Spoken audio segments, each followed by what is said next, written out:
Item number 12, comments from council members. Irene?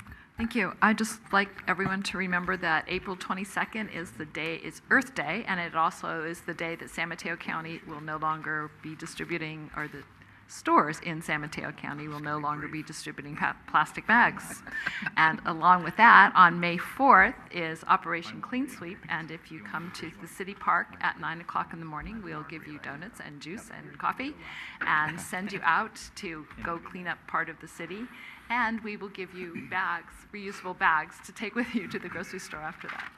So just like to remind everyone. Okay, Rico? I had a meeting with the city manager last week, and just to go over some of the budget items that I had brought up, because I rambled quite a list.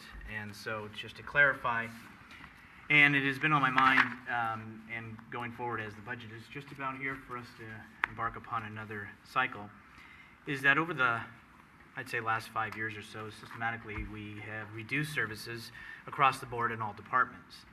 But it has been a concern, and it made me realize it when I was at the police station and they were talking to some of the merchants on San Mateo Avenue, that if there's an opportunity, or we find the flexibility to, shall we say, reinstate some services in areas, I think we should come up or develop a plan that we should look at, and maybe even as a council meet prior to the study session, just to see if there's various opinions.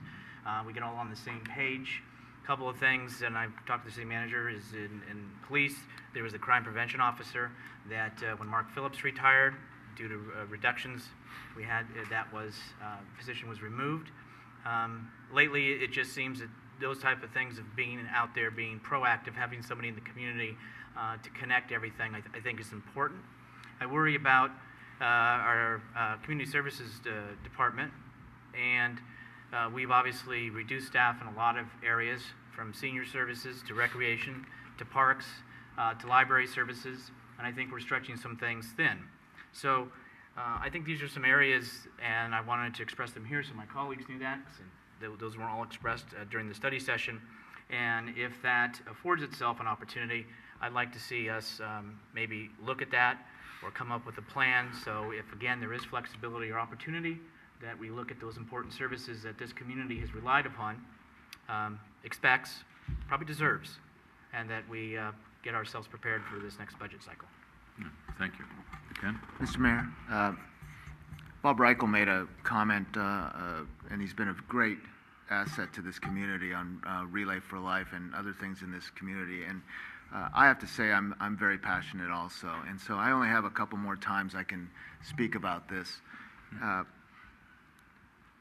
Relay for Life is about the community.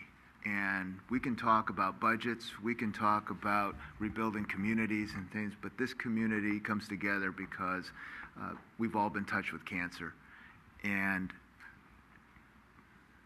4 years in San Bruno with Relay for Life has grown, and I couldn't be prouder of the residents, the volunteers, the business owners, the city staff. This is going to be something that our grandchildren are going to know about. And so I just want to alert everyone to be aware that it's not just about walking around the track. It's about raising funds. It's about saving lives.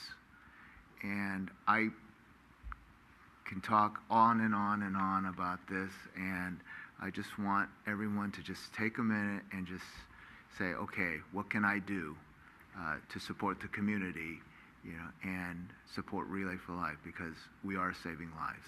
So April 27th, I'm going to ask that I have a little bit more time, a few days before the event at our next meeting, but it's something that's important for this community and important for each individual.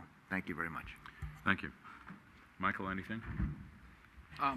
Well, everybody else said something. No pressure. Yeah. Actually, I did just want to say our beloved city clerk, Carol Bonner, has missed a couple of meetings. She's been out sick, so I just wanted to say if she's out there watching us tonight, we miss you and hope you're feeling better.